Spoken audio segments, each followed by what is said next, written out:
Bonjour mes frères et sœurs, shalom mes frères et sœurs en Christ, shalom tout le monde.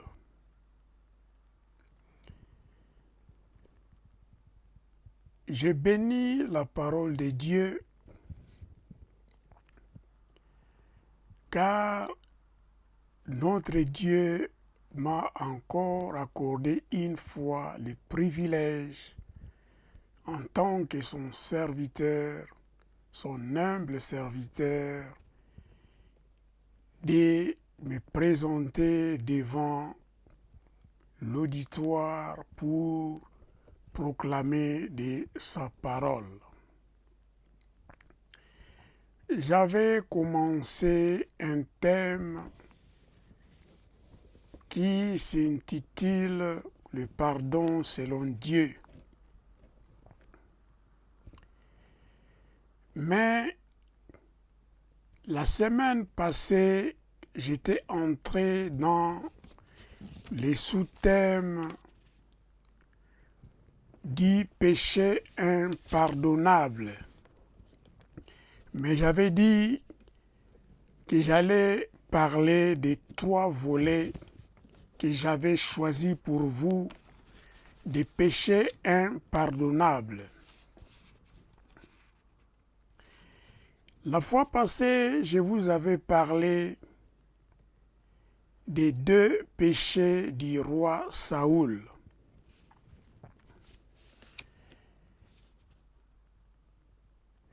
Le roi Saoul a été oint comme roi par le prophète Samuel.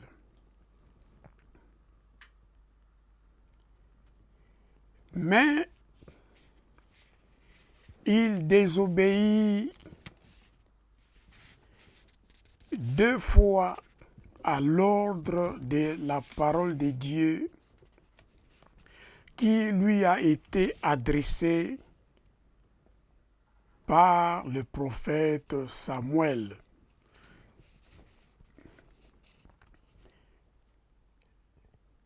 Le prophète est celui qui proclame la parole de Dieu sous l'onction divine, sous la puissance du Saint-Esprit.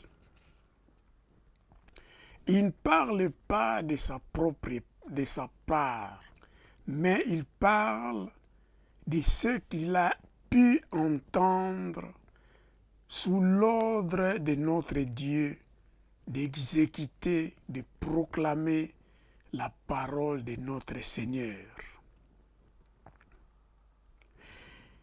Le premier péché du roi Saoul, c'était dans 1 Samuel chapitre 13 au verset 9, quand Saoul s'était improvisé sacrificateur. Alléluia. Il n'a pas voulu attendre 7 jours que le prophète Samuel l'avait promis pour venir offrir l'holocauste et les sacrifices d'action de grâce. Les sacrifices d'action de grâce. Alors, quand les 7 jours finirent, il n'a pas voulu avoir la patience. La Bible nous dit que notre Dieu est le maître des temps et des circonstances. Daniel, après sa prière de 21 jours, la réponse de Dieu n'arrivait pas, mais il a pu attendre. Car l'ennemi Satan est aussi à la guet pour bloquer tout ce que notre Dieu projette pour nous. Il y a des embûches de l'ennemi. Donc il faut attendre avec patience que la parole de Dieu se réalise. Alléluia. Et lui, dans les versets 9 de 1 Samuel chapitre 13, il avait dit: amenez-moi l'holocauste et les sacrifices d'action de grâce, et il offrit l'holocauste. Lui, il était oint comme roi, il n'avait pas l'onction de sacrificateur. Mais il a fait de son propre gré, il a désobéi au Saint-Esprit, il a désobéi à la bouche autorisée de Dieu qui était le prophète Samuel. Le deuxième péché de Saoul est également dans le verset 9, dans 1 Samuel, ici chapitre 15, mais le verset 9. On l'avait donné l'ordre par le prophète Samuel, selon la recommandation qu'il avait reçue de la part de Dieu, de dire à Samuel de détruire entièrement tous les peuples par les tranchants de l'épée.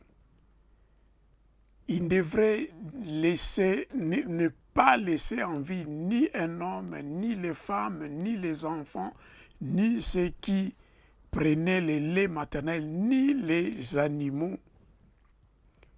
Mais lui, ici, dans le verset 9, la Bible déclare: Saoul et le peuple épargnèrent Agag, qui était les rois des Amaléchites, et ils avaient également épargné les meilleurs du menu et gros bétail et le bête de la seconde portée, et les agneaux et tout ce qui était bon. Ils avaient épargné cela. Et ils ne voulurent pas les détruire entièrement, mais tout ce qui était misérable et chétif sans valeur, c'est là ils les détruisent entièrement. Donc il a désobéi par son orgueil. Sachons bien que le premier péché n'était pas le péché d'Adam et Ève, mais le premier péché fut le péché du diable au ciel. Il se rébella contre notre Dieu par son orgueil, car il voulait être au même niveau égal à Dieu. Alors ici, Dieu ne l'avait pas pardonné, il avait parlé à Samuel dans le chapitre 15, 1 Samuel, le verset 11, Dieu s'était repenti d'avoir établi pour roi Saoul, car il s'était détourné de Dieu et il n'a point exécuté ses paroles. Et Samuel fut attristé et cria à l'Éternel toute la nuit. Alléluia. J'étais aussi long pour vous faire comprendre ici que la désobéissance, la rébellion, l'orgueil contre la parole de Dieu, c'est la désobéissance contre le Saint-Esprit, et c'est impardonnable, pas impardonnable auprès de notre Dieu. Alléluia. Sans plus tarder, et je serai bref, je vais vous parler du deuxième volet de péché impardonnable. J'ai choisi pour vous dans les Actes des Apôtres, Actes chapitre 19 du verset 13 jusqu'à 20. Ici, on nous parle des 7 fils de Sheva qui s'étaient improvisés comme hommes de Dieu. Alléluia. Je lis la parole de Dieu pour une bonne compréhension et rapidement j'entrerai en détail sur ce passage. Je lis la parole de Dieu rapidement. Quelques exorcistes juifs ambulants essayèrent d'invoquer sur ceux qui avaient des esprits malins le nom du Seigneur Jésus en disant « Je vous conjure par Jésus que Paul prêche ». Ceux qui faisaient cela étaient 7 fils de Sheva, juifs, l'un des principaux sacrificateurs. L'esprit malin leur répondit, « Je connais Jésus et je sais qui est Paul. Mais vous, qui êtes-vous » Et l'homme dans lequel était l'esprit malin, s'élançant sur eux, se rendit maître de tous deux et le maltraita de telle sorte qu'ils s'enfuirent de cette maison nus et blessés. Cela fut connu de tous les Juifs et de tous les Grecs qui demeuraient à Éphèse. Et la crainte s'emparant d'eux tous, et le nom du Seigneur Jésus était glorifié. Plusieurs de ceux qui avaient cru venaient confesser et déclarer ce qui était fait. Et un certain nombre de ceux qui avaient exercé les arts magiques, ayant apporté leurs livres, les brûlèrent devant tout le monde et en estimant la valeur de 50 000 pièces d'argent. C'est ainsi que la parole du Seigneur croissait en puissance et en force. Alléluia.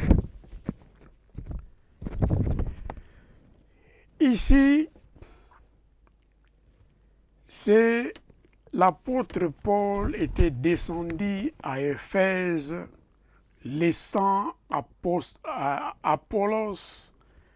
à Corinthe. Et quand il était arrivé à Éphèse,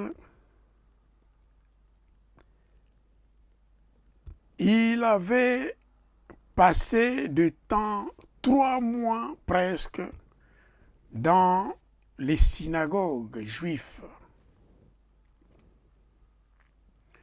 Mais des Juifs et tous les Grecs qui étaient dans les synagogues ne crurent, la majorité ne crurent pas à ce que l'apôtre Paul prêchait. Il renia Jésus, il renia la doctrine de Jésus et il renia, disons clair, la prédication du royaume de Dieu. Alléluia. Et Paul, ayant constaté cela, il s'était retiré d'eux et il avait choisi quelques disciples avec lui. Et il alla prêcher la parole de Dieu dans la maison d'un disciple qui était à Éphèse qui s'appelait Cyranus.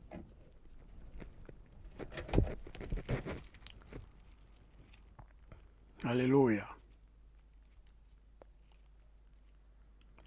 Gloire à Jésus. Gloire à Jésus. Gloire à Jésus. Gloire à Dieu. Gloire à Dieu. Gloire à Dieu. Et il était parti avec quelques disciples dans la maison, dans une école d'un certain Tyrannus. Alléluia. Et il passa 2 ans dans la maison de ses disciples, dans son école, pour prêcher la parole de Dieu. Et Dieu avait opéré beaucoup de miracles à travers l'apôtre Paul. L'évangile du royaume de Dieu était répandu dans toute l'Asie. Et même la Bible déclare les habits qui touchaient l'apôtre Paul et les mouchoirs qu'il touchait, on les appliquait partout en Asie à des personnes qui étaient malades et possédées. Les personnes étaient guéries et ils étaient délivrés des esprits démoniaques. Alléluia.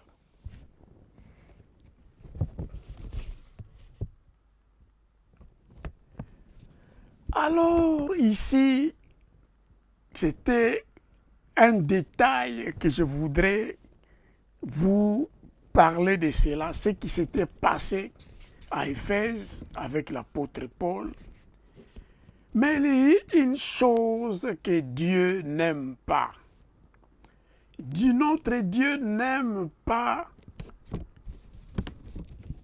les improvisations, n'aime pas les imitations sans son autorisation. Voilà pourquoi la Bible déclare, dans ce que je vous avais lu, dans Actes des Apôtres, chapitre 19, 13 à 20, qu'il y eut les 7 fils de Sheba qui s'étaient improvisés hommes de Dieu, qui s'étaient improvisés pasteurs, qui s'étaient improvisés apôtres, évangélistes, serviteurs de Dieu, sans pour autant recevoir l'approbation de notre Dieu. Dans ce même chapitre, quand l'apôtre Paul arriva à Éphèse, il trouva ceux qui se rassemblaient au nom de Jésus. Il leur demandait s'ils avaient reçu le Saint-Esprit. Il leur dit, ils ne savaient même pas, ils ne connaissaient même pas. Personne ne les avait parlé du Saint-Esprit. Mais ils avaient crié et ils avaient dit que nous avions reçu le baptême de Jean. Alors l'apôtre Paul imposèrent les mains à ceux qui avaient cru à la prédication du royaume de Dieu et le Saint-Esprit était descendu sur eux et ils prophétisaient. Alléluia. Mais pourquoi il n'a pas eu ces 7 fils de Sheba de se présenter devant l'apôtre Paul, de proclamer ouvertement qu'ils crurent à Jésus-Christ eux aussi? Alors, dans ce cas, l'apôtre Paul pouvait imposer ses mains sur eux également, et le Saint-Esprit pourrait être descendu sur eux, et il pouvait également prophétiser. Alléluia. Mais ils ont préféré, vu que leur papa était un des serviteurs de Dieu, un des principaux juifs, un des principaux sacrificateurs. Il s'appelait Sheva. Alors, comme leur papa était un des principaux sacrificateurs, et ils s'improvisèrent comme des hommes de Dieu. Alléluia. Ils étaient devenus comme des exorcistes. Il voulait délivrer des personnes qui étaient possédées par les esprits démoniaques, par orgueil, par leur propre force, par leur désobéissance, sans autorisation, sans l'approbation de notre Dieu. Alléluia. Voilà ce qui était arrivé à 7 fils de Sheva. Je lis encore la parole de Dieu pour une bonne compréhension. Quelques exorcistes, verset 13, exorcistes juifs ambulants essayèrent d'invoquer sur ceux qui avaient les esprits malins le nom du Seigneur Jésus en disant « Je vous conjure par Jésus que Paul prêche ».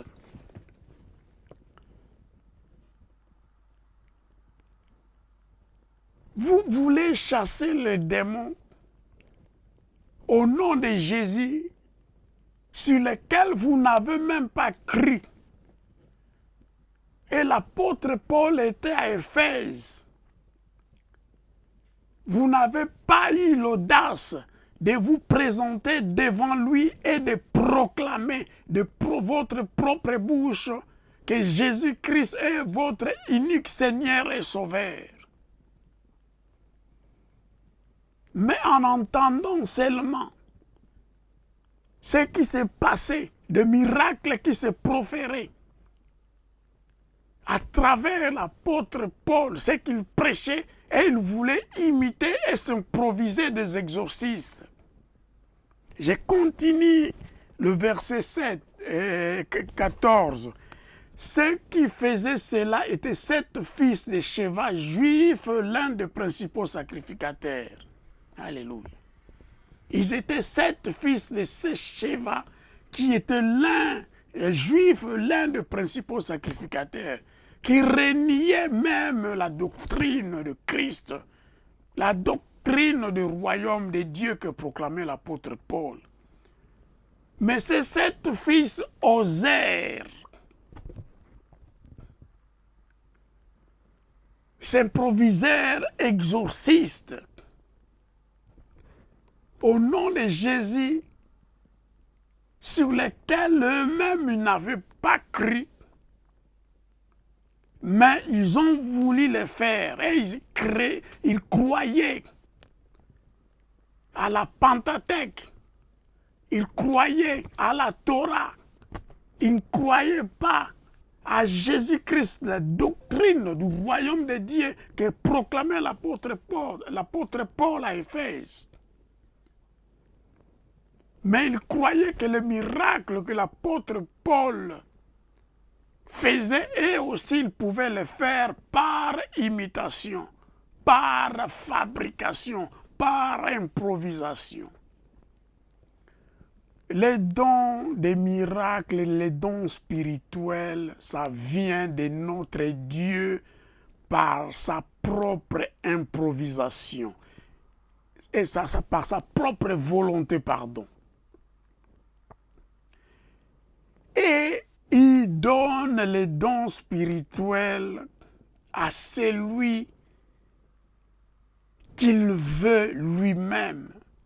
Et il donne des quantités que lui-même désire que la personne reçoive pour son œuvre. Alléluia.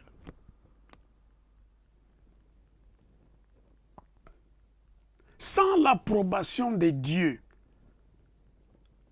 sans que les hommes de Dieu proclament cela sur toi, sur nous oindre, nous imposer les mains pour œuvrer dans l'œuvre de Dieu. Sans cette approbation de Dieu, c'est Dieu qui donne cela. Nous ne pouvons pas nous improviser. C'est une désobéissance. C'est une rébellion contre le principe de notre Dieu. Alléluia.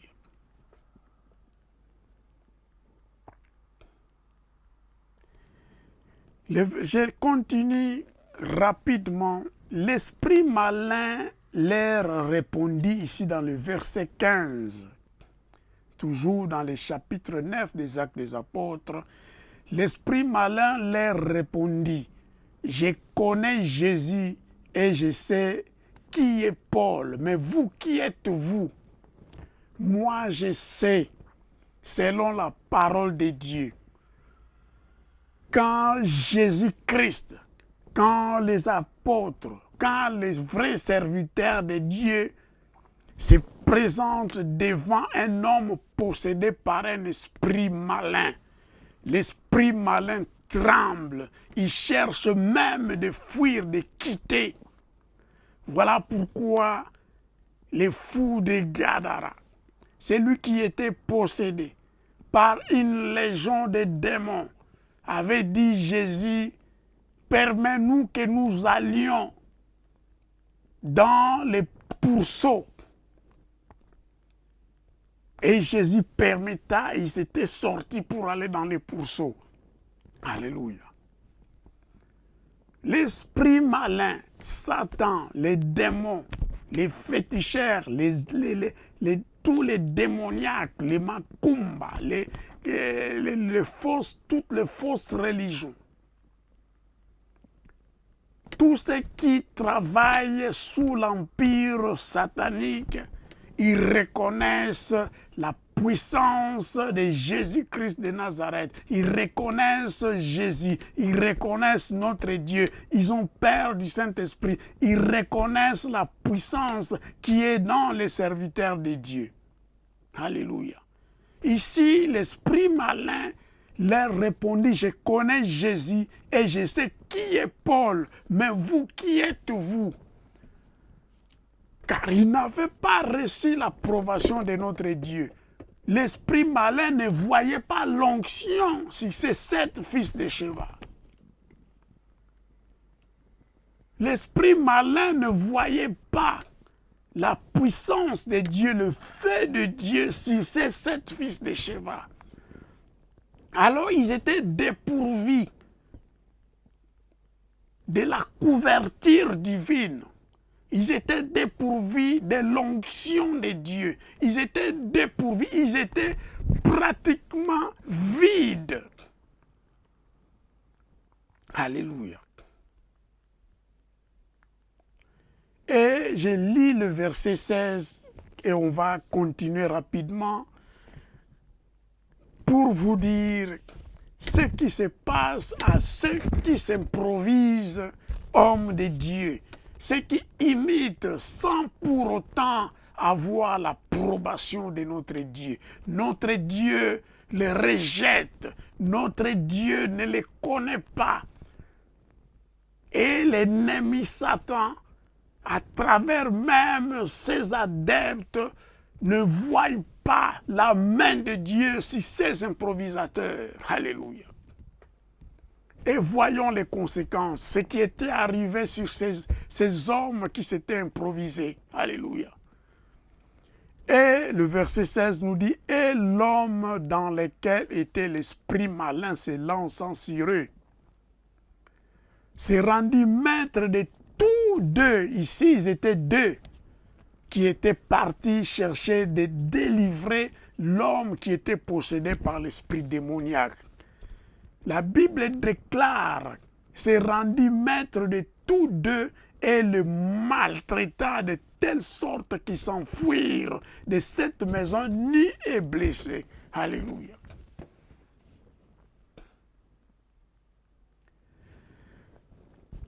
La Bible déclare, notre combat n'est pas contre la chair et le sang, mais notre combat est contre les esprits démoniaques, les esprits malins.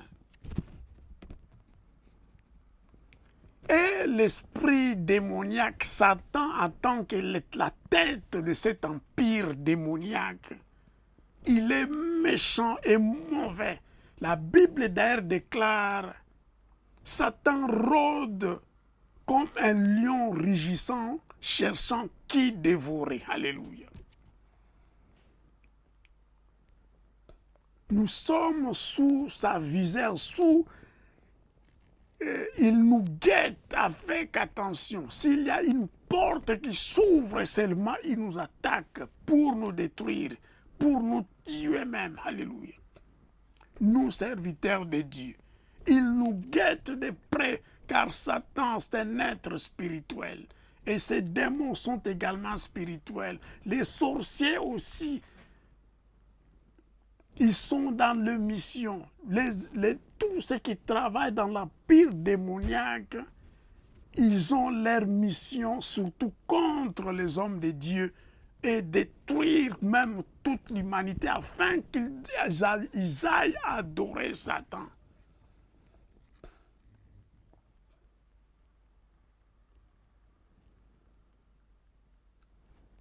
Voyez les conséquences, ceux qui s'improvisent. Si tu n'es pas dépourvu, si tu n'es pas couvert par l'onction divine, tu n'es pas sous la puissance du Dieu très haut, si tu n'es pas couvert par les ailes de notre Dieu, tu n'es pas sous la protection du sang de Jésus-Christ de Nazareth, sachons-le que l'ennemi Satan nous renverse. Alléluia. Ici, la Bible déclare, et l'homme dans lequel était l'esprit malin, l'homme qui était possédé par les esprits malins, s'est lancé sur eux, s'était jeté sur eux, s'est rendu maître de tous deux et le maltraita de telle sorte qu'ils s'enfuirent de cette maison nus et blessés, car ils s'amusaient. Les esprits malins ne s'amusent pas. Nous, les hommes de Dieu, le serviteur de Dieu, quand nous prions pour les malades, pour les personnes possédées, nous sommes accompagnés par l'onction de Dieu et nous sommes couverts par le Saint-Esprit. Voilà pourquoi la Bible déclare prier sans cesse. Prions sans cesse afin que quand des surprises nous arrivent, nous aurons toujours la protection divine sur nous et Dieu nous délivrera toujours et il opérera toujours de grandes choses, des miracles, des signes, des prodiges à travers nous, car nous sommes en communion avec notre Dieu. Alléluia.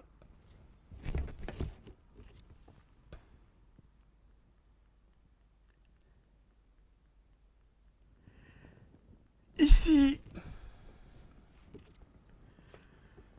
les péchés impardonnables ici, c'est dans les versets 13. Alléluia.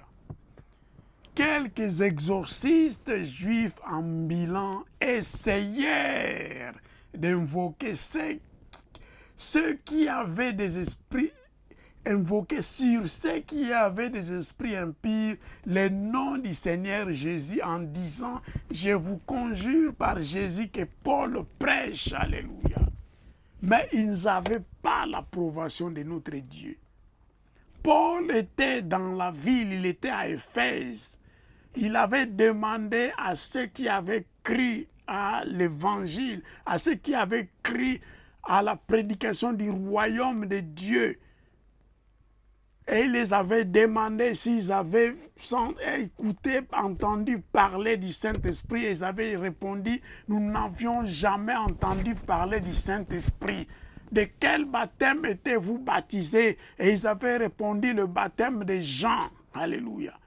Et lui, Paul, les imposèrent les mains au nom de Jésus et le Saint-Esprit était descendu sur ses disciples qui avaient cru et ils prophétisaient et ils parlaient en langue, le don spirituel était complètement descendu sur eux. Alléluia. Et c'est cet fils de Sheva. Ils ne crurent pas à Jésus. D'ailleurs, leur père dans les synagogues, que Paul avait passé 3 mois dans ces synagogues à Éphèse. La majorité parmi ceux qui étaient dans les synagogues, soit les Juifs et les Grecs, n'avaient pas cru à la prédication du royaume des cieux. Alléluia. Et Paul se retira d'eux et alla passer 2 ans dans l'école d'un certain Tyrannis. Et c'est de là que l'évangile du royaume de Dieu était répandu sur toute l'Asie. Et des miracles et des signes de prodiges se passaient à travers les mains de l'apôtre Paul. Alléluia. Où était-il, ces 7 fils de Sheva? Paul était dans la ville. Si vous avez voulu, si vous voulez servir notre Dieu, il pouvait s'approcher à Paul, aller dans l'école de Tyrannis, confesser que Jésus était leur unique Seigneur et Sauveur. Ils veulent prêcher la parole de Dieu et demander de recevoir le Saint-Esprit. Et Paul allait imposer les mains sur eux et le Saint-Esprit aurait certainement descendu sur eux et ils allaient prophétiser, recevoir les dons spirituels et opérer pour l'œuvre de Dieu. D'ailleurs, la Bible déclare, le champ est vaste, mais les ouvriers sont peu.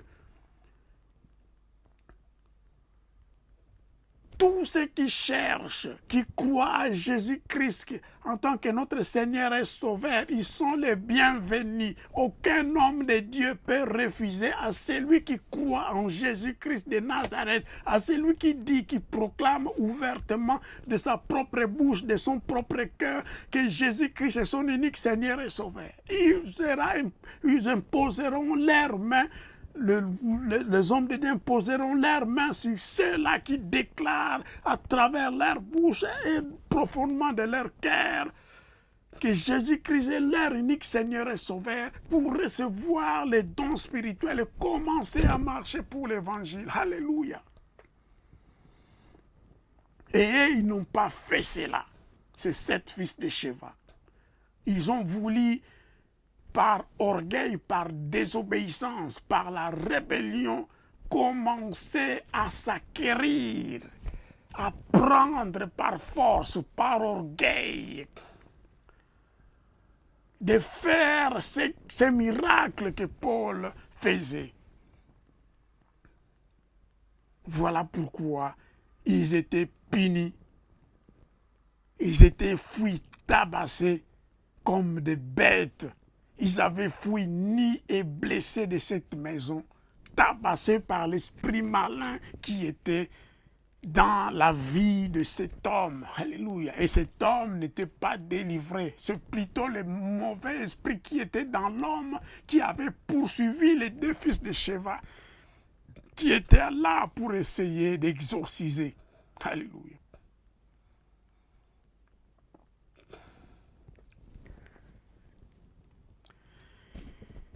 Merci Seigneur, je dois continuer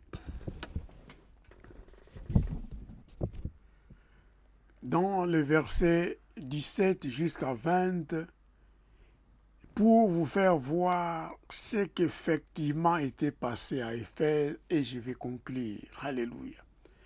Cela fut connu, le verset 17, cela fut connu de tous les Juifs ce qui s'était passé, de tous les Grecs qui demeuraient à Éphèse, et la crainte s'empara d'eux tous, et le nom du Seigneur Jésus était glorifié.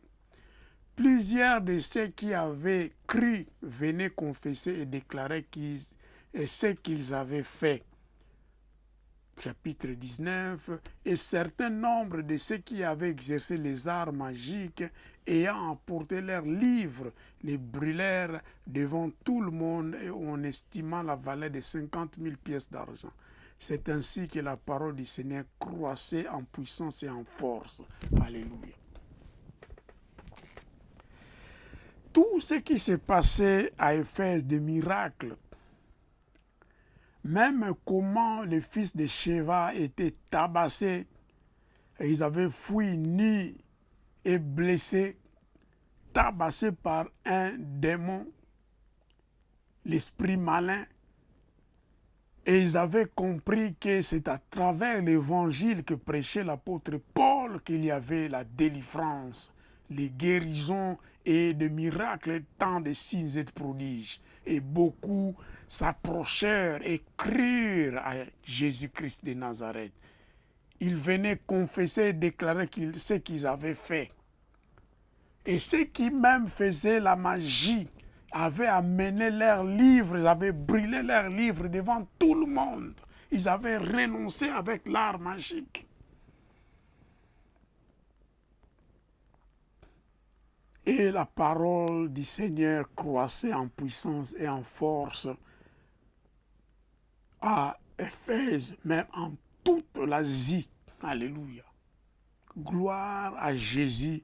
C'est ça notre mission, de proclamer la parole, de ne pas, je recommande aux frères et sœurs, aux non-croyants, même à ceux qui n'ont même pas reçu,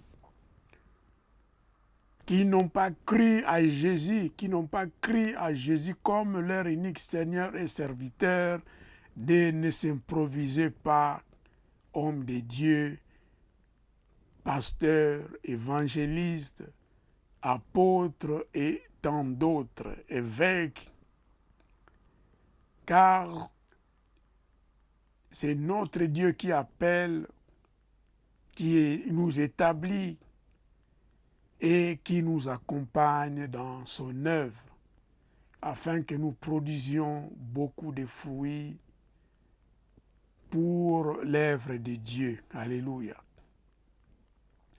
Que